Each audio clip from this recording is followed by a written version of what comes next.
There is a life you can already see in the distance. Perhaps it contains more freedom, work that matters, a stronger body, a peaceful home, money that gives you room to breathe. You have imagined it often enough to know the feeling of standing inside it. Yet the road between here and there remains uncertain. The Stoics understood that distance. They wrote about desire, fortune, ambition, and the strange habit of postponing life until circumstances finally agree with us. Their answer was neither passive acceptance nor blind optimism. It was a disciplined way of bringing the future into the present, one choice at a time.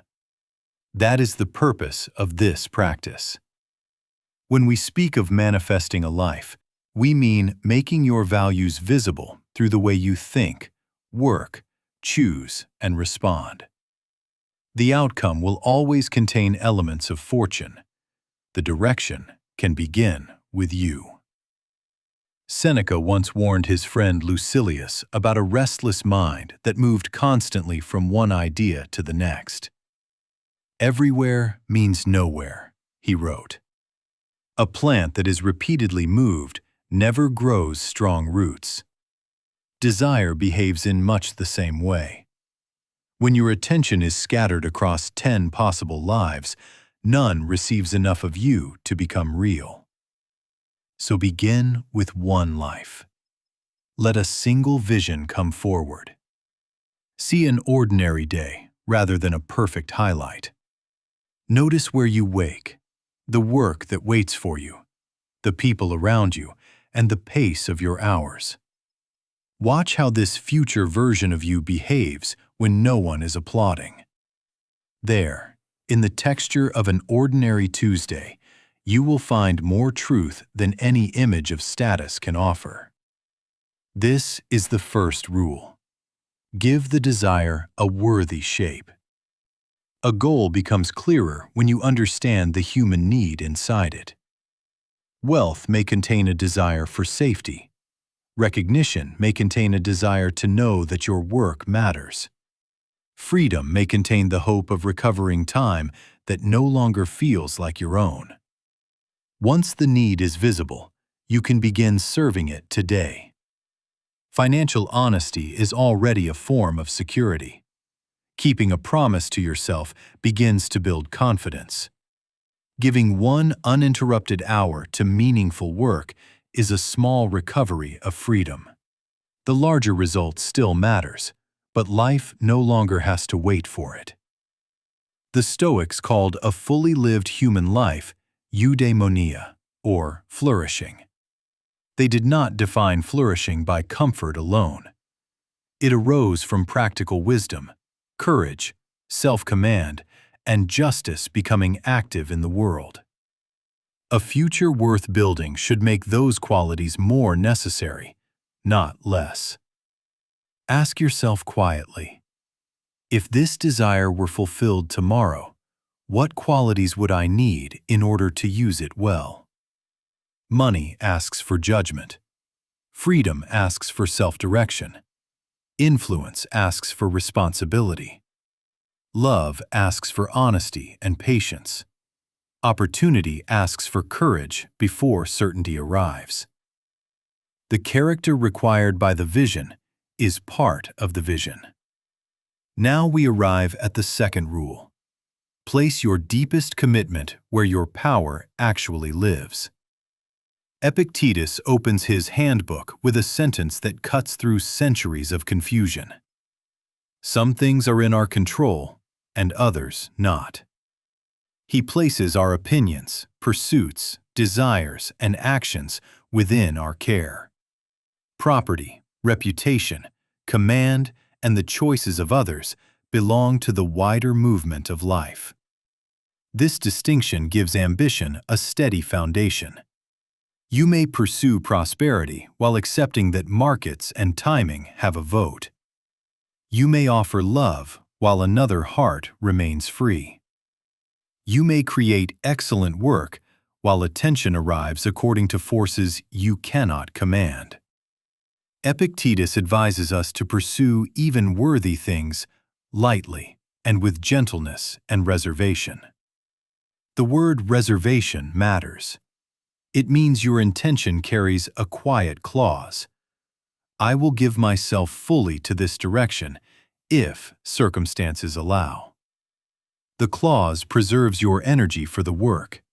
It releases the exhausting attempt to control the whole chain of events. Picture your vision once more. Around it are countless moving pieces: other people, chance, timing, health, culture, the economy. At the center is a smaller circle containing your judgment, your preparation, and the next deliberate act. Stand there. You can prefer the outcome. You can care deeply. You can work with everything you have. And when the world changes the route, your values can continue traveling. The third rule begins with a question that desire rarely asks. What would enough feel like today? Seneca answered it with one of his sharpest observations. It is not the man who has too little, but the man who craves more that is poor. He was speaking about a hunger that grows with every meal, the inner arithmetic that keeps moving the number required for peace. That hunger can survive extraordinary success. Income rises, recognition expands, comfort becomes normal, and the mind quietly edits its definition of enough. Abundance remains one step ahead because craving has been trained to run faster than gratitude. Stoicism offers a different relationship with prosperity. Wealth is what the Stoics called a preferred indifferent. It is preferred because money can protect a family, fund useful work, buy time, improve care, and create opportunities for generosity. It is indifferent because it cannot decide whether its owner is wise, courageous, moderate, or fair. The distinction allows you to pursue wealth without asking it to become your identity. Think of the material future you want. Then ask what the money will do. Perhaps it will create a reserve so one emergency does not become a disaster. Perhaps it will give you the courage to leave work that has become corrosive. Perhaps it will support a family, begin a company, or return time to your life. A clear function turns wealth from an emotional symbol into a useful instrument. Seneca ended the same letter by giving wealth two limits. First, to have what is necessary, and second, to have what is enough. Those limits will differ from one life to another, but naming them protects you from a race with no finish line. Let your mind move through the forms of wealth already present. There may be a skill that took years to earn, a body still capable of carrying you, a friend who answers, a safe room, a reputation for keeping your word, or the hard-won knowledge that you can begin again. Gratitude simply restores these things to the picture. It allows ambition and appreciation to occupy the same life. The Stoics sometimes used negative visualization to deepen that appreciation. Imagine for a moment the absence of one ordinary support you barely notice. Warm water, clear sight, a familiar voice, the freedom to walk outside. Then allow it to return. The purpose of this exercise is renewed contact. Familiar gifts become visible again, and the future stops consuming the present. Seneca also recommended occasional days of simple food and rough clothing. During those days, he told Lucilius to ask, "Is this the condition that I feared?" Voluntary simplicity taught the nervous system that comfort could be enjoyed without becoming a master. You can adapt the practice gently. Delay a purchase. Eat a simple meal. Leave one convenience unused. Spend an evening without entertainment. Then, notice how much of your fear was attached to the idea that you could not cope with less. A person who can enjoy comfort and also tolerate its absence becomes harder to manipulate. They can take wiser risks because relief is no longer available at any price. This is where the four virtues enter your vision of abundance. Practical wisdom, phronesis, gives money a purpose. Self-command, sophrosine, keeps appetite from rewriting that purpose. Courage, Andrea, helps you ask, sell, learn, negotiate, and face numbers honestly. Justice, dikaiosune, makes sure that your gain is connected to value rather than deception. Together, these virtues prepare you for the responsibilities hidden inside the reward. Imagine the opportunity arriving. More money enters your life. Your work reaches more people. The door opens. Alongside the excitement comes a test of judgment. A shortcut appears. An indulgence offers status. Praise begins to shape your decisions. Your preparation allows you to meet that moment as the same person who once asked for it. Marcus Aurelius wrote, "Dig within. Within is the fountain of good, and it will ever bubble up if you will ever dig." The fountain is your capacity to choose well. External resources can widen the effect of that capacity, yet the source remains character. Say to yourself, "I can build more while seeing what is already here." Prosperity will become a tool in the hands of wisdom. When enough becomes a foundation rather than a finish line, ambition loses its panic. You are free to build from strength. The fourth rule is to rehearse the path, not merely admire the destination. The mind enjoys the final scene. It sees the successful launch, the new home, the transformed body, the number in the account. For a moment, the image produces the emotion of arrival. Then the vision fades and the ordinary work remains exactly where it was. A Stoic rehearsal begins inside that ordinary work. Epictetus illustrated this with a visit to the public baths. Before entering, he advised his students to picture what usually happened there. People splashed, pushed, shouted, and stole. Then they were to remember their deeper purpose, which was to preserve the character of their own minds while bathing. The bath was a small model of life. Every plan enters a world already filled with friction. Bring your own goal into view and imagine the first difficult hour.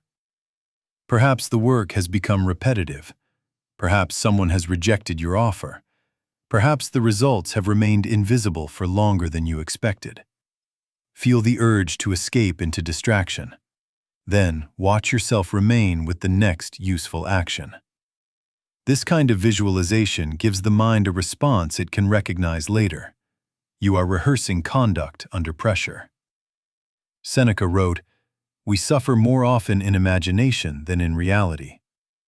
Much of that imaginary suffering comes from leaving fear vague. A shapeless future can contain every disaster at once. When you examine one likely obstacle closely, it becomes smaller, more specific, and more workable.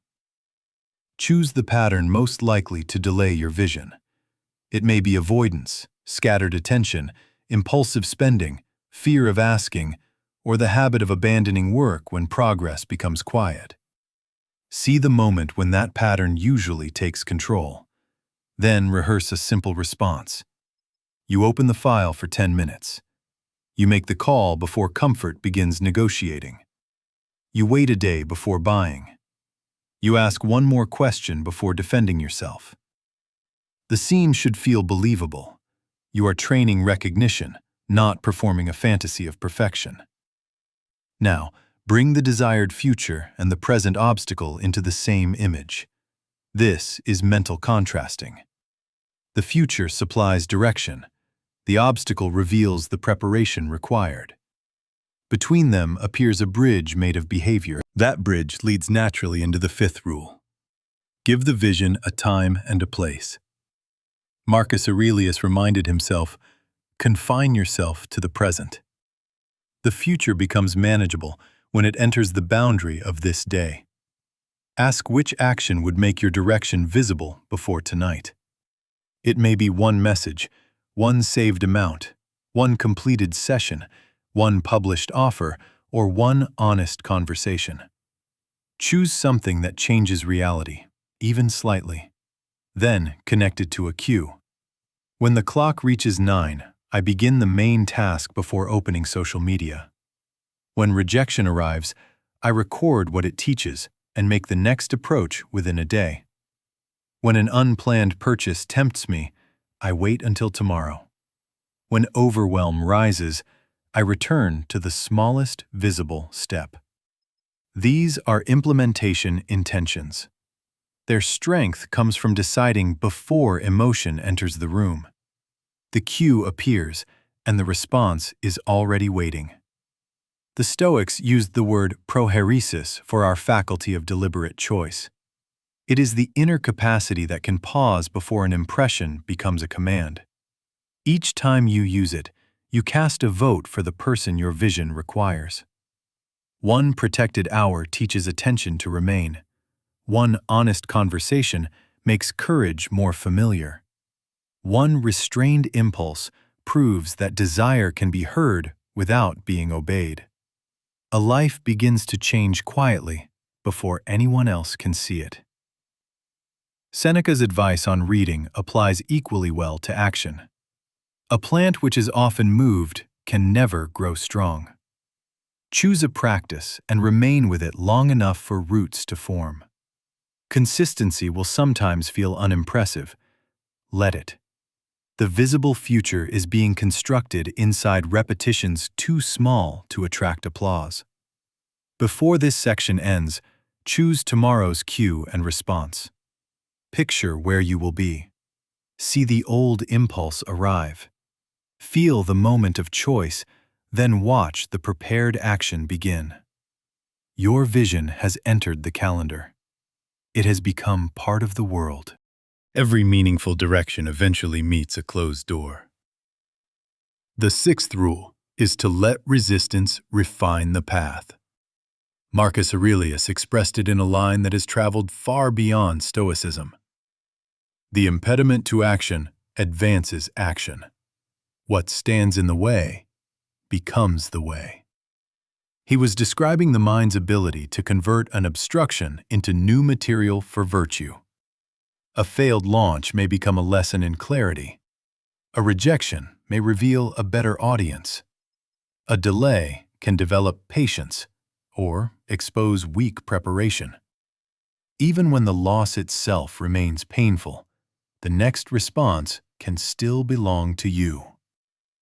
Epictetus gave his students a companion practice. With every accident, ask yourself what abilities you have for making a proper use of it. He named self-restraint in the presence of desire, fortitude in pain, and patience when unpleasant words are spoken. The question changes the emotional shape of difficulty. Instead of staring only at what has been removed, you begin looking for the capacity the moment calls forward. Bring to mind one form of resistance that could realistically appear on your path. See the delayed payment, the difficult conversation, the plateau, the tired morning, or the plan that produces no result. Ask what the facts require. Practical wisdom may alter the plan. Courage may keep it moving. Justice may ask you to repair harm or consider another person's needs. Self-command may tell you to rest before exhaustion turns into reckless action. Persistence is valuable when it serves wisdom. Adaptation is valuable for the same reason. The deeper commitment is to excellent judgment rather than loyalty to one method. This is the purpose of the Stoic reserve clause. I intend to build this life, if circumstances allow. The clause leaves room for reality. A business may fail while its skills survive. One opportunity may close while the direction remains available through another door. A relationship may end while your capacity to love, learn, and act with dignity stays within your care. Epictetus wrote, Don't demand that things happen as you wish, but wish that they happen as they do happen, and you will go on well. He was inviting us into contact with the starting point. Once you meet events as they are, you can repair, resist, negotiate, leave, rebuild, or begin again. Acceptance is the ground under effective action. Rehearse the moment when a plan changes. Notice the first wave of disappointment. Hear the story that says the path is ruined. Allow the feeling to be present while you gather the facts. Ask what remains possible. Then choose one action that fits the world as it now exists. Emotional control grows through this sequence. Feeling is allowed to speak, and judgment retains the final decision. Marcus often returned to the image of a rocky headland. Waves break against it from every side, yet it remains standing and the water settles around it. The strength of the headland lies in its stable nature. Your equivalent is a set of values that can hold their shape while methods change. An evening review helps those values mature. Seneca described waiting until his wife had fallen silent, then examining the entire day. He asked where his conduct had improved and where it needed correction. You can do the same without turning reflection into punishment. What did you intend to do? What actually happened? Where did you respond with wisdom? Where did an old habit take the lead? What adjustment would serve tomorrow? The review converts experience into instruction. A mistake becomes information. A good response becomes a pattern worth repeating. Tomorrow receives the benefit of today's honesty. Your future does not require a flawless path. It requires a mind willing to see clearly, adapt honorably, and return. Resistance can change the form of the vision. It may even reveal that part of the vision was borrowed from someone else.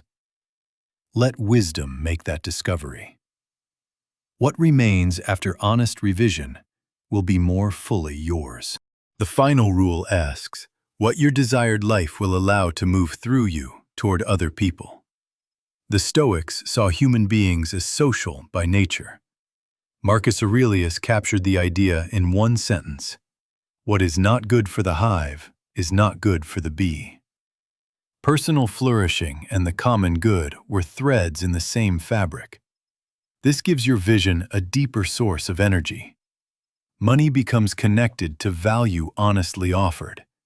Influence becomes a responsibility to speak carefully. Freedom creates room to serve without resentment. Mastery becomes work that improves something beyond your own image. Seneca wrote to Lucilius, "No one can live happily who has regard to himself alone and transforms everything into a question of his own utility." He continued, "You must live for your neighbor if you would live for yourself." Contribution steadies ambition because it moves attention away from constant self-measurement. You begin asking what is needed, what can be made better, and what kind of work deserves trust. Picture the future you want once more. See the resources, strength, health, and opportunity you hope to create. Then watch how you use them.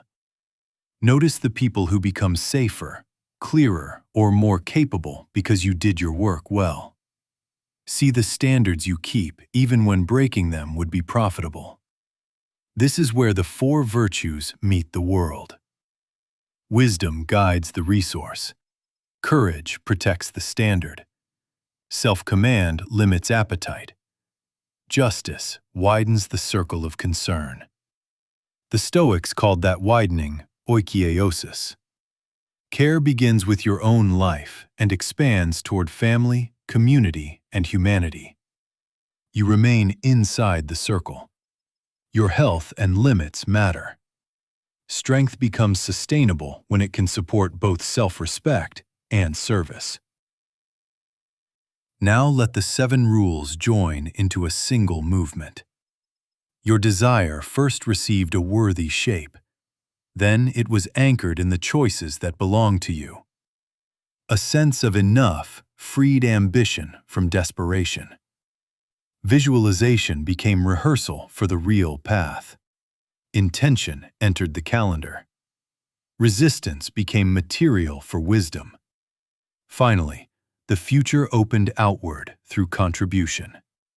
This is a different kind of manifestation. The vision does not remain an image held inside the mind. It begins appearing in your attention, your schedule, your conduct, and the quality of what you offer. Take the view from above.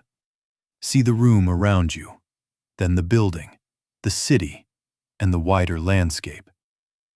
Millions of people are moving through the same day, each carrying hopes for safety, love, freedom, dignity, and enough.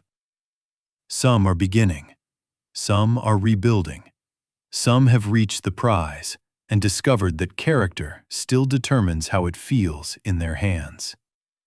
Your desire matters, and it also belongs to this larger human story. Perspective releases the panic of believing everything must happen at once. Return now to the present.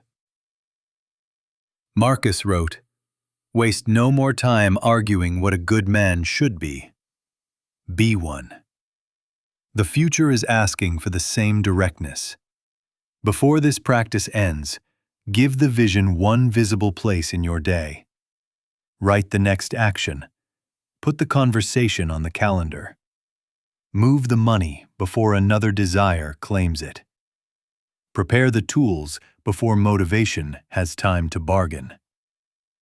Make the action small enough to begin and clear enough that you cannot mistake planning for movement. Then, give your intention the reserve clause. I intend to build this life if circumstances allow. I will pursue it with practical wisdom, self-command, courage, and justice. I will let reality refine the method, while my values hold the direction. I know what I am building. I know what belongs to me today. I can appreciate enough while creating more. I will rehearse the conduct my future requires. I will turn intention into scheduled action. I will use obstacles as material for wisdom. I will create value that reaches beyond myself. You do not have to force the whole future into existence today. You only have to make the next choice consistent with it. Fortune will always have a role. Timing, other people, and changing conditions will shape the outcome. Your task is to become ready to recognize opportunity, courageous enough to act, moderate enough to protect what you build, and just enough to use it well. That is a life worth bringing into view. Your values become visible in your attention. Your character enters your work. Your vision takes form through the next action. Begin.